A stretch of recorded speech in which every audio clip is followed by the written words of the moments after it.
दोबारा तो फिर वो छोड़ो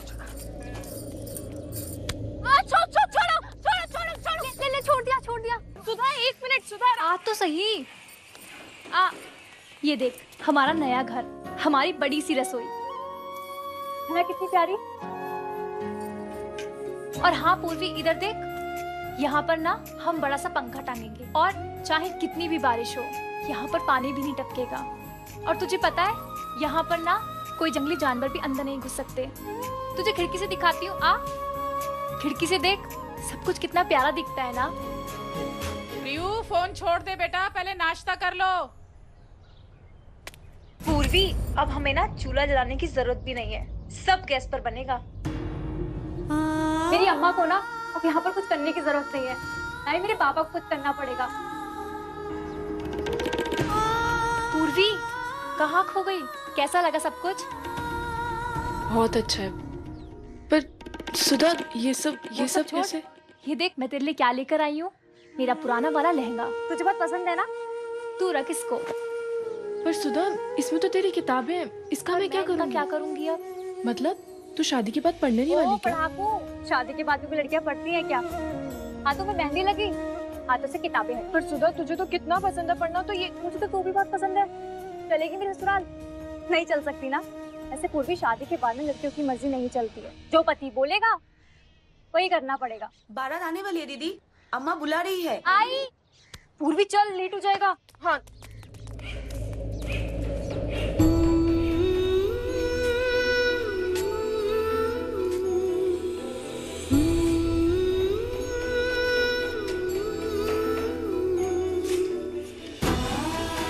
माँ, मैं तेरे लिए भी एक दिन ऐसा ही पक्का घर बनाऊंगी। अरे दीदी, ये तूने कैसे पहना है? अरे क्या हो गया? ऐसे सही तो लग रहा है प्रियू। मैं पहनाती हूँ। क्या कर शादी रही में है? जा रही है, मजदूरी में नहीं। आंखों में काजल डाल के जा, कानों में बाली पहन, फिर लगेगी ऐश्वर्या प्रियू, जैसी। सही तो है। सही नहीं है, मैं करती हूँ उसे।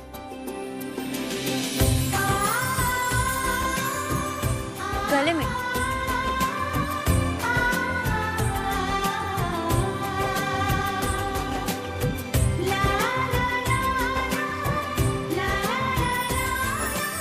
अब लगी है ना तेरी बहन, बिल्कुल हीरोइन जैसी। अच्छा चला, मैं निकल। दीदी संभाल के जाना। हाँ हाँ ठीक है। ओ हीरोइन जी, ये क्या है? दीदी 1 मिनट, सबसे जरूरी चीज तो तुम भूल ही गई। अब क्या हुआ है प्रियू, जल्दी कर। दीदी, ये थैला ले और चाची को बोल कि खाना ऊपर तक भर के दे, एकदम ऊपर तक। दीदी, अगर ये थैला नहीं भरा ना तो बाबा का पारा सर तक चढ़ जाएगा, और बाकी का तमाशा तो तू जानती है ना। हाँ जी। हे भगवान, ध्यान रखना इसका वहाँ, हर बुरी नजर से बचाना पूर्वी को।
साक्षी मिल के मालिक है मुखिया जी। कभी कभी दिल से हाय निकलती है उस साक्षी मिल के मालिक के लिए, उसकी वजह से हमें ये दिन देखना पड़ रहा है।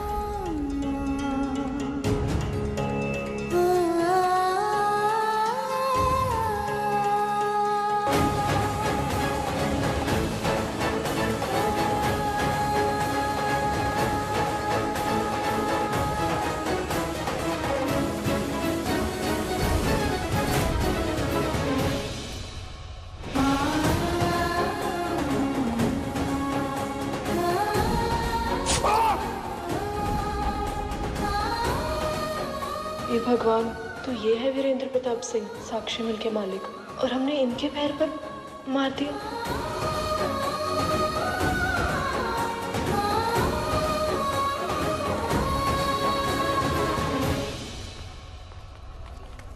वीरेंद्र, ये चोट कैसे लग गई तुझे?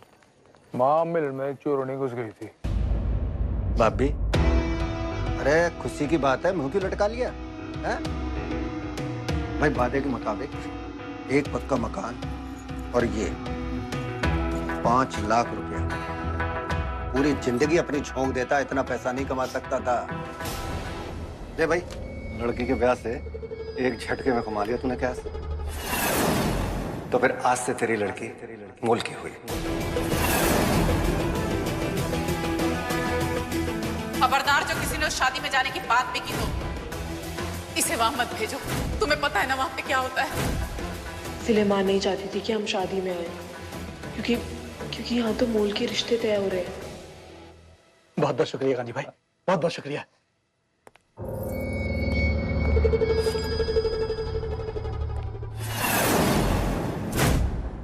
पता नहीं अब हम कब अपनी बेटी से मिल भी पाएंगे कि नहीं।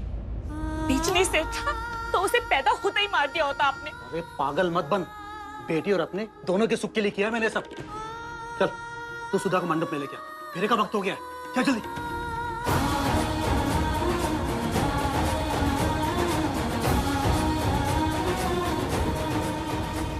सुधा की शादी नहीं, उसका सौदा हो रहा है, उसका मोल लगा है। नहीं, हम ये होने नहीं दे सकते। नहीं।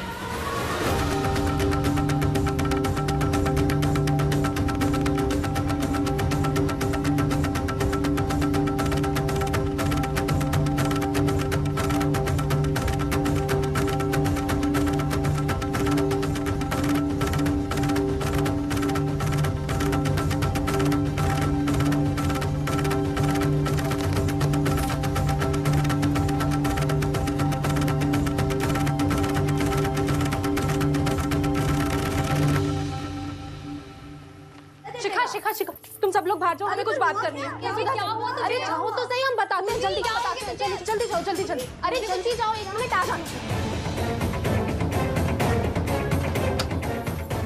सुधा, क्या हुआ? अरे हमें कुछ बात करनी है तुमसे। तू इतनी घबराई हुई? नहीं, हमें सुधा, बेटा दरवाजा खोल। पूर्वी, तू तो रुक जा। दरवाजा मत खोल। क्यों? क्या हुआ? अरे पूर्वी, कुछ पता तो सही। क्या पूर्वी, कुछ पता तो हुआ? चल तू, चल इधर आ। पूर्वी, क्या कर रही है तू? पूर्वी, क्या कर रही है? पूर्वी, मेरे फेरों का समय हो गया है। किस बात के फेरे सुधा? तुझे कोई जरूरत नहीं है फेरे वेरे लेने की। तुझे धोखा दिया जा रहा। कौन सा धोखा?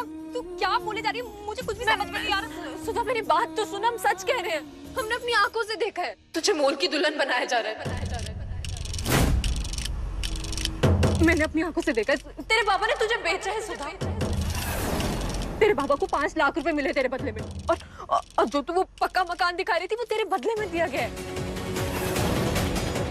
सुधा, ये हम होने नहीं देंगे। सुधा, चल हम भाग निकलते हैं। तू चल।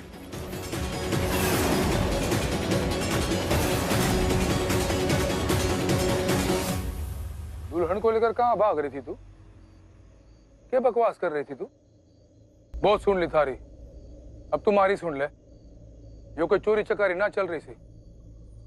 जो रुकवाने की बात कर रही थी तू, ये मोल की से मोल की क्या हुए तन्ने पता से? मोल की कोई सौदेबाजी ना से। मोल की एक प्रथा, एक परंपरा से, ऐसी परंपरा जो इन गरीब छोरियों की भलाई के लिए बनाई गई से। जो माँ बाप अपनी छोरियों का ब्याह करवाने में सक्षम ना हुए, ना केवल उन छोरियों का ब्याह करावे से मोल की, बल्कि रुपया, पैसा, मकान देकर उन गरीब माँ बाप की भी मदद करे से मोलकी की परंपरा। और सबसे बड़ी बात, मोड़की की प्रथा में छोरियों की मंजूरी सबसे पहले ली जावे। उनकी मंजूरी के बिना शादी ना हुए। ए छोरी, तू बता, मोल की अपनी मर्जी से बनी है कि नहीं?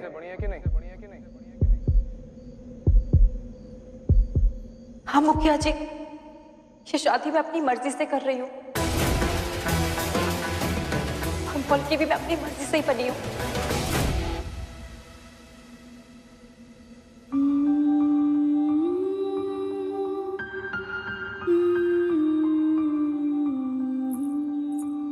क्यों नहीं रही है पूर्वी? मैं ना अपने माँ और पापा को ना सिर्फ भूख से मरते नहीं देख सकती पूर्वी। उन्होंने ना पूरी जिंदगी निकाल दी पूर्वी, सिर्फ एक पक्का खाना खाते खाते। अगर मैं उन्हें सिर्फ 2 वक्त की रोटी देना चाहती हूँ तो पूर्वी इसमें क्या गलत है? दूसरों के लिए ना बारिश का मौसम बहुत सुहाना होता है, लेकिन हमारे लिए ना वही मौसम पूर्वी डरावना होता है। मैं ना अपने माँ और बाबा को ना एक प्यारा सा पक्का सा मकान देना चाहती हूँ, जिसमें कितनी भी बारिश हो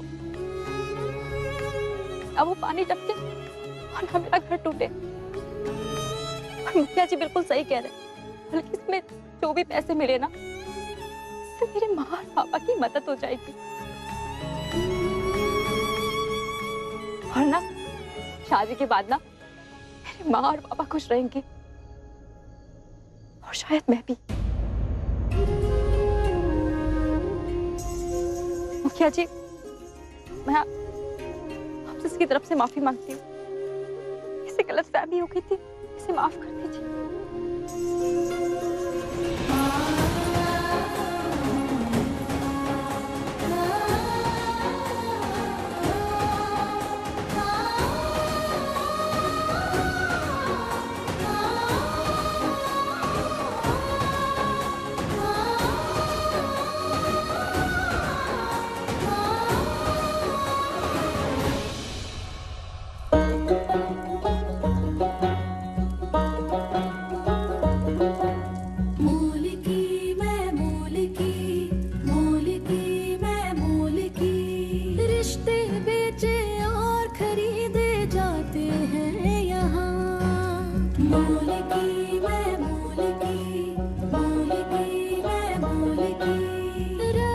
कुछ ऐसे निभाए जाते हैं यहाँ। मेरा रोम रोम है गिरवी, हर सांस कर्ज में डूबी। मेरा बिका हुआ है तन